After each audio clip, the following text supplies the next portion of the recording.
You know, there's some things in your life that have an expiration date. You know, many times in our lives as believers, you know, we are holding on to things that, you know, they're not fresh anymore. They're not only they're no longer good for us, they might be rotten and smelly. Yeah, I mean, you've had some bad veggies or some bad fruit in your fridge a little bit too long. You know, you forgot about it, or it fell behind, or, you know, you just didn't feel like taking it out and putting it in disposal or something. You know, and then, you know, then it reminded you one day you opened the refrigerator, it was there. You know, spoiled milk. Ooh, you don't want to open that up. And you definitely don't want to drink it, because if you do, your body's going to let you know, right, that it had an expiration date. And unfortunately, even in our food pantry, we had to get rid of a lot of canned, because even canned goods, they do ultimately have an expiration date. And I hate that. Ultimately, we had to let it go. And I'm here to tell you, there's some stuff in your life that you got to let it go, right? It's got an expiration date. And we're going to talk about that today. We're just going to let it go. And I know, Lord have mercy, Frozen 2 is coming out. And I was looking at that title, and I was like, Lord, I didn't even hear the song play. The song was just going in my head. That's that's the power of music, right? I mean, I just said the word, but that's what we're going to talk about. Let it go. Turn to Exodus 16.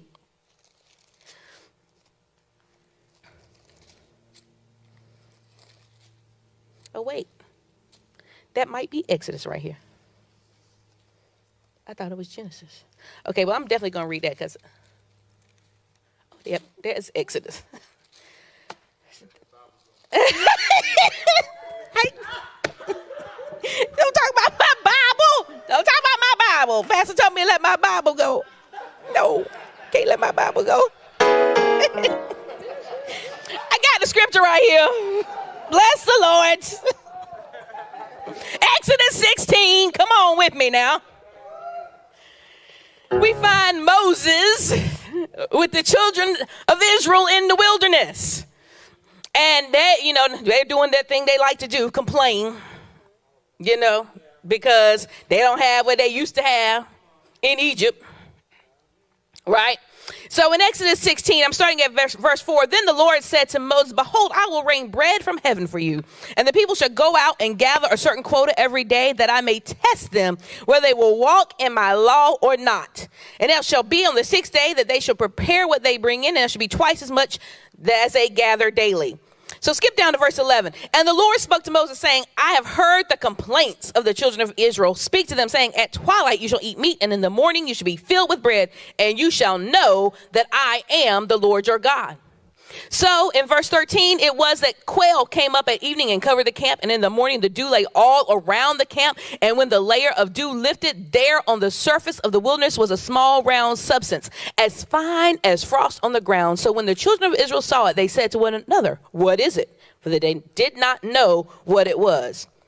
Skip to verse 19. And Moses said, and we know it's called manna. That's the next verse. But skip down to verse 19. And Moses said, let no one leave any of it till morning. Notwithstanding, they did not heed Moses. But some of them left part of it until morning, and it bred worms and stank. So look, we can keep reading that. But look, as long as they obeyed the Lord, what God provided was a blessing. Right? God had ordained in this particular case, and I'm not saying this with everything, but in this particular case, it was ordained that they should receive that provision daily. Why? Because God wanted to make sure, hey, they're going to trust me for this provision. Well, they hard-headed. So some of them, I'm sure it was a lot of them, because, we're talking about millions of people. So it was a whole lot of them. Like, hey, I ain't stupid. I know they said just one day's worth, but let me go make sure I got a little extra just in case God forgets us tomorrow. I got a little something on the side. Well, that didn't work. Right? Because God said this has an expiration date. It's good just for one day. And as long as you do what I said, it's good for this day. Now on the Sabbath, I'm going to make sure you got more than enough so you don't have to go out on the Sabbath. So you get 2 days that day, but it still has an expiration date. Right? It's still good just for this time. And I'm here to tell you that when they kept that, it was supposed to be a blessing, but when they kept it past that date, it was a curse, right? That it couldn't be used. It was good for nothing. So I am telling you, there's some stuff in your life that God has put an expiration date on. There's some stuff that you are supposed to, at some point, let it go. And we're going to talk about a few of those things. First one, turn to Genesis 19. Genesis 19. And this really, I know this is going to sound so obvious and so simple. But if you really think about it, one of the first things that has an expiration date is the past. But why do I mention it? Because a lot of us hold on to it. I mean, it's so obvious. The past most definitely had an expiration date. It has passed. It is in the past. Yesterday was yesterday, right? A year ago was a year ago. 2 years ago was 2 years ago. It is in the past. It has expired. It's gone. But yet there's something back there we're holding on to. Look at Genesis 19. And I think there's this is just such a good example. And just for the sake of time, I'm going to just summarize the story. I want to read it, but it's so many scriptures. But you all remember Lot? You know, and Lot was Abraham's nephew. And Lot, we're going to talk about him a little bit more later, how he ended up in Sodom. But he ended up in Sodom. If you don't know, Sodom and Gomorrah ultimately were destroyed by fire. But because Lot was related to Abraham, right?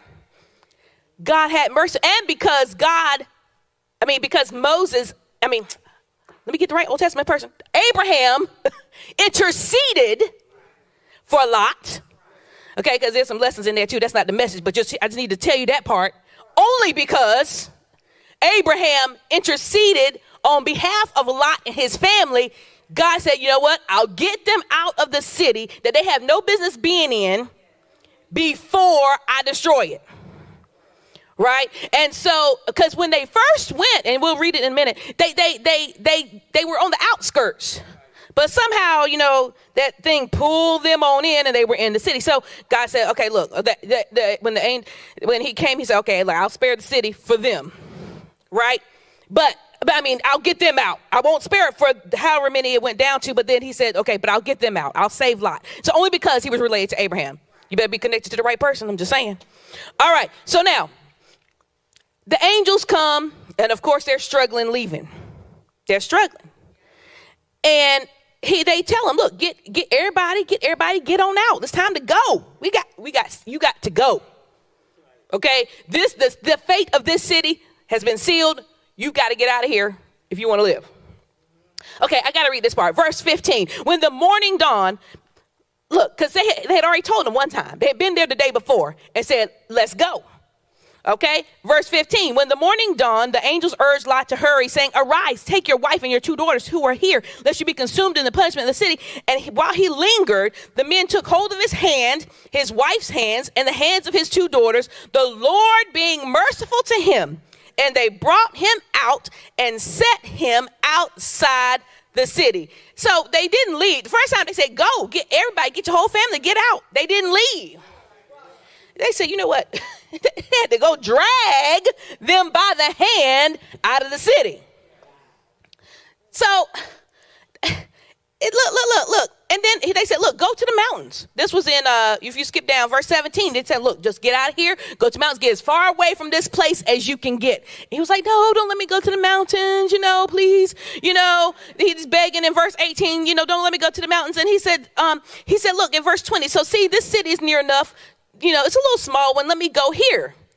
And so he said to him in verse 21, the angel said, see, I have favored you concerning this thing also, that I will not overthrow this city for which you have spoken. Hurry, escape there, for I cannot do anything until you arrive there. Now, look, I just find it interesting. He said, I've favored you in this thing also, because it sounds like he was getting ready to take that city out too. Right? I mean, Sodom, Gomorrah, everything in the vicinity is about to burn. You need to go. He said, well, look, I'm going to have y'all go there, but I can't do anything until you get there. Right? He said, look, I got to get there. So, and then, of course, the part that's most famous is, so they're leaving, right? They were instructed, what? Not to look back. Now let's skip down. Oh, I got to turn the page off. The scripture's on the next page. So, but in verse 26, what do we find out? Lot's wife looked back, and she became a pillar of salt. We know that, it was more to it than just what was there. They did have to leave with the clothes on their back, but they were attached to that place. That place was familiar. It had become home, even though it was destitute, even though it was full of sin. It was that place. It was that place that they knew. It was their past. It had become their life, and they had a hard time leaving. Even with the threat of fire and brimstone, they had a hard time walking away from that life and leaving it behind. And I'm telling you, there are some places in your past, and I don't mean physical places, but I mean spiritual places. There's some places that you have been in your life that you need to leave behind. You don't need somebody to drag you out of there. You need to hightail it and run. It's in the past. It has expired. You need to let it go. Some circumstances that you just need to let it go. Let it go. Don't have to be, don't have somebody be trying to pull you. And I know some of you know there's some things somebody's been trying to pull you out of it. I don't know your business. I'm just saying, I do know by the Spirit, though. There's somebody's been trying to pull you out of something that you should have left behind a long time ago. And you can't get to where you need to be until you let it go. Look, Moses had to leave Egypt. I know he killed a man, but look, he was living in Pharaoh's house. You don't think they know how to make a cover up? I mean, I'm just saying. But he had to leave. Ruth left Moab in order to walk in her destiny. We would never heard about if she stayed there. Okay, so there are some places, a lot of times it's a place of familiarity, right? The past is familiar. Past circumstances, things that look like things you've been through before, circumstances you've seen that look similar to things that have happened before. It could be a physical place. It's familiar. You know what it is. You know what it's like. And that's why you have a hard time leaving. But guess what? You got to get forward. You've got to get ahead. You've got to get into the future. There is something over there waiting for you if you can let that go. If you can let that go. See, they were just too comfortable there in Sodom to begin with. That place the whole culture and lifestyle was just nothing but sin. But people will sell their souls for comfort. Look, we have got to do what Paul said in Philippians, right? Philippians 3. He said, look, I got to forget those things that are behind me, right? And I got to reach forward. I got to reach forward for what's ahead. And he said, I press. You got to press to get that prize, right? You got to press. You got to let it go, though. You got to let that past go. It definitely had an expiration date. All right. So, the other thing, a lot of times what is in our past that we got to let go, there's some people. Y'all knew that was coming. And I don't know why. It seems like I talk about this a lot, but we don't ever get old, let me tell you. Because there are some people in your life that have an expiration date. Now, footnote. Marriage does not have an expiration date. Before we go any further, right? Marriage does not have an expiration date. It's not supposed to have an expiration date. So what I'm getting ready to talk about, do not use to justify your marriage having an expiration date. Let me be clear. We all got it? But there are some people, some relationships in your life that have an expiration date. Everybody you come across is not meant to be in your life forever. And I know when we grew up as kids, we think, we're best friends forever, that's my age, we're friends for life. Everybody is not supposed to be in your life forever. And I get it. It's painful. right? I get it. It's painful when people have to fall off. But everybody's not supposed to be there forever. The dangerous thing is because sometimes what happens is there are some people that we let in that weren't ever supposed to be there at all. They were rotten before they got there. They were smelling before you let them in. You know, them veggies. Look, you think about the worst thing you ever smelled in your refrigerator. That's what it smells like. Or something that got left out, you know. That's what it smells like. They weren't even supposed to be there to begin with. But you got used to that smell. You got used to that odor that came with them because they were a part of your life. See, some people are supposed to be there. They're there, but they're there for a specific time and a specific purpose, right? But then again, there are those that should never be there, right? And letting those people in can be detrimental, it will be detrimental to you. Just ask those buddies who let Jonah on their boat, right? If they knew better, when Jonah came to purchase his cruise ticket to Tarshish, they said, no, thank you.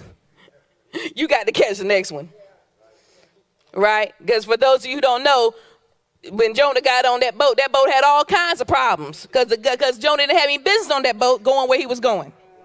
So God said, I need to turn you around, buddy. And he finally came to revelation. He said, look, if you just throw me over, your troubles will be over. They're like, man, why you do that to me? But this is the crazy part. We do that to ourselves. We let the wrong person in the boat. No, they ain't the wrong person. No, they ain't got no business in the boat. No, we got all this drama and trouble in our life because we let them in the boat and we let them keep sleeping on the boat, hanging out on the boat, eating on the boat.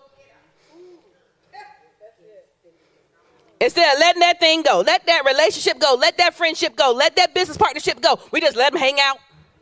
And the wind's just coming. The waves just. Now, that's foolish. Can I just say that's just foolish? So flip back to Genesis 12. I said we were going to talk about Lot a little bit more in a minute. And this is where we find God speaking to Abraham. At the time, he was known as Abram.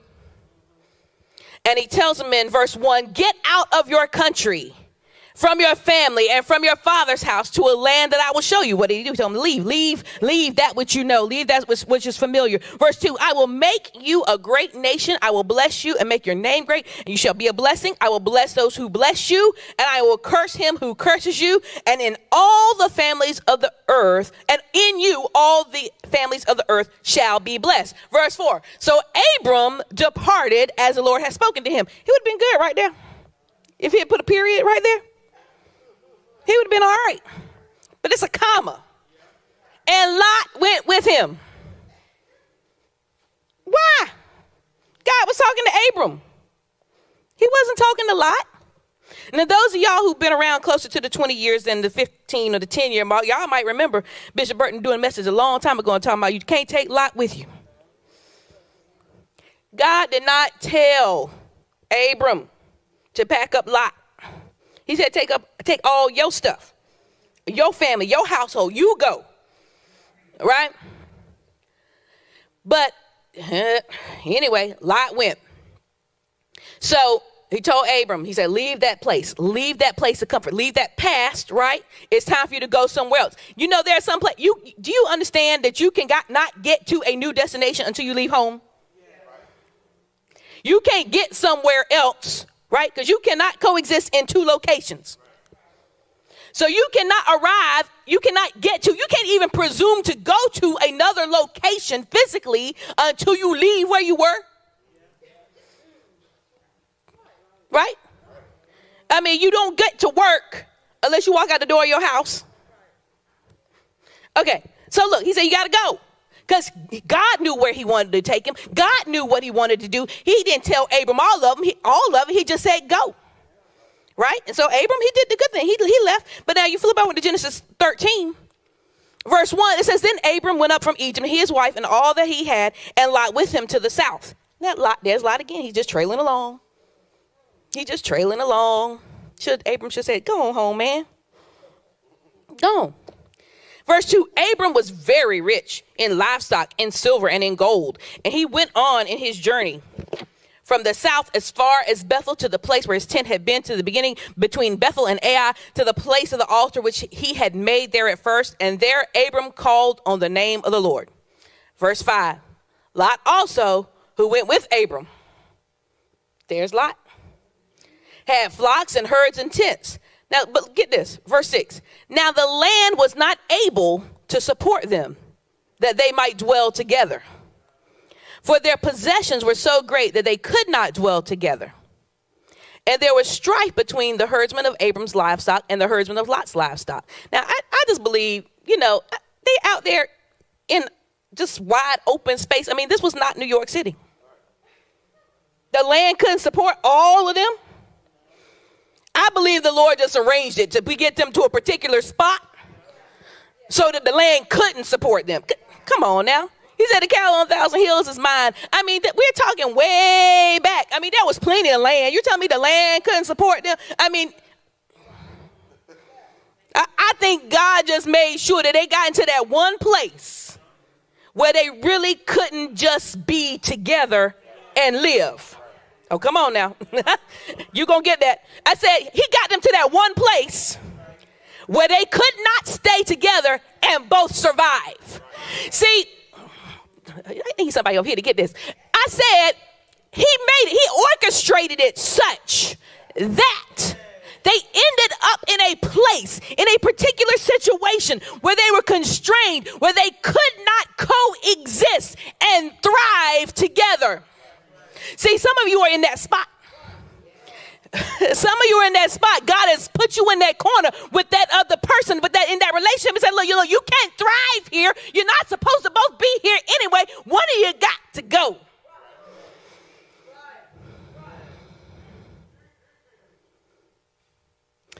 So look, Abram said, Lot, please don't let there be any strife in verse 8 between you and me, and between my herdsman and your herdsman, for we are brethren. Is not the whole land before you? Please separate from me. If you take the left, then I'll go to the right. Or if you go to the right, then I'll go to the left. See, I think he was starting to get hip to this thing. Look, I just need to go away from you. So wherever you go, I'm going the opposite. So Lot, in verse 10, lifted up his eyes and saw all the plain of Jordan, that it was well watered everywhere before the Lord destroyed Sodom and Gomorrah, of course, like the garden of the Lord, like the land of Egypt as you go towards Zoar. So then Lot chose for himself all the plain of Jordan, and Lot journeyed east, and they separated from each other. It was God. Lot didn't have any business being there. Abram wasn't supposed to let him be with him. God said, Abram, you go. You leave your family. Lot was family. He should have left him, right? So now skip to verse 14. And the Lord said to Abram, after Lot had separated from him, lift your eyes now and look from the place where you are, northward, southward, eastward, and westward. For all the land which you see, I give to you and your descendants forever. Now, first of all, now you remember in the beginning, he just said, go. He didn't say a whole lot. He did say, I'm going to bless you. I'm going to bless those who bless you, I'm going to curse those who curse you. He told them, he said, I'm going to make of you a great name and all of that. But he didn't say a whole lot else. Abram just had to go on that, on faith. I mean that, hey, okay, you said go, I'm going to go, which is why he's the father of faith. He didn't have anything else to go on. He didn't have Genesis 1:1, right? We're reading about this in Genesis. So he said, lift up your eyes now. And one of the things you may have heard Pastor talk about before, there was a series on Abraham, was it TNT, some years ago. And it's a great portrayal, because what you see is a lot of times when we read the Bible and we're reading the moments, it seems like, God and people are just talking all the time, right? When you're just reading it from chapter to chapter, verse to verse. Okay, well, God said this here, and then a chapter later, he said that. We don't know how much time between he said, go and lift up your eyes now, right? So it was really good at portraying that, it wasn't like God was telling him what to do every 5 minutes. Could you imagine? You're out there in the middle of nowhere, places you don't know, people you don't, you have all your stuff, but still you don't know where you're going. He just said, go. And then you hear nothing for a while. You know, we go crazy. We don't feel like, Lord, where you go? It's just been 2 days. I was waiting for an answer, Lord. You ain't, what happened? What happened? We don't know how long he had to wait, but he said, lift up your eyes now. After Lot left, right? And the interesting part is, the Lord told him, Abram, to look in every single direction, north, south, east, and west. He said, all that's yours. Lot went east. He told him, look east too. That's yours too. All your descendants, all this, I've already declared it, it's yours. But he didn't tell him till after Lot left. So let me ask you a question. What is it that God is withholding from you? Because there's someone in your life he has no intention of you sharing the vision with. What is it? God's not telling you. It might be an answer you're waiting on. But because there's someone in your life that God has no intention of you sharing that vision with. That'll make you stop and think a little while, won't it? People have an expiration date. Relationships might have an expiration date, and you have to let it go. You'll have to let it go. You have to leave that relationship alone. See, Abram, I believe it was just orchestrated by God. He just put them in that one spot. Because, they were in the same area. It wasn't far, right? That's how when Jesus in person came and sit down with Abraham and he started negotiating for Sodom and Gomorrah because Lot was there. It wasn't far. They were walking, right? But he put them in that place where they could not exist together on purpose. So there's some relationships and there's some strife. Like there was some strife with Lot's herdsman and Abraham's herdsman, and it was some strife, and it was just getting to be a mess. And it was on purpose. I'm telling you, it was on purpose because God is not arbitrary. He doesn't do things arbitrarily. He said, look, I'm going to make sure you get to that place where you realize you got to let him go. And some of you are there. You're in that place where you realize, you know what? That's the one. That relationship, this person, that's what's holding me back. And it's time for you to let it go. It's time for you to let it go. So I don't know your business. But I'm telling you, let it go. That past place of familiarity, of comfort, dealing with whole Abraham and Lot. It's the whole story. It's just God called Abram to be Abraham out of that place which he knew, out of that land which familiar, away from his family which he knew. And then I'm not saying this guy's telling you to move across the country. That's not what I'm saying. Or he's telling you to move to, Timbuktu. That is not what I'm saying. Right? But I am saying that there may be something that God has told you to do, a place that he has called you in the spirit. There might be some things that you are to do, some destinies that he's called you to reach, but you can't get there. He can't even show you. Because he said, lift up your eyes now. He can't even show you. He can't even give you the full vision because that person you won't let go is still hanging around, sucking up all the air and sustenance and, like lots of cows eating up everything. Just making sure that y'all can't both survive.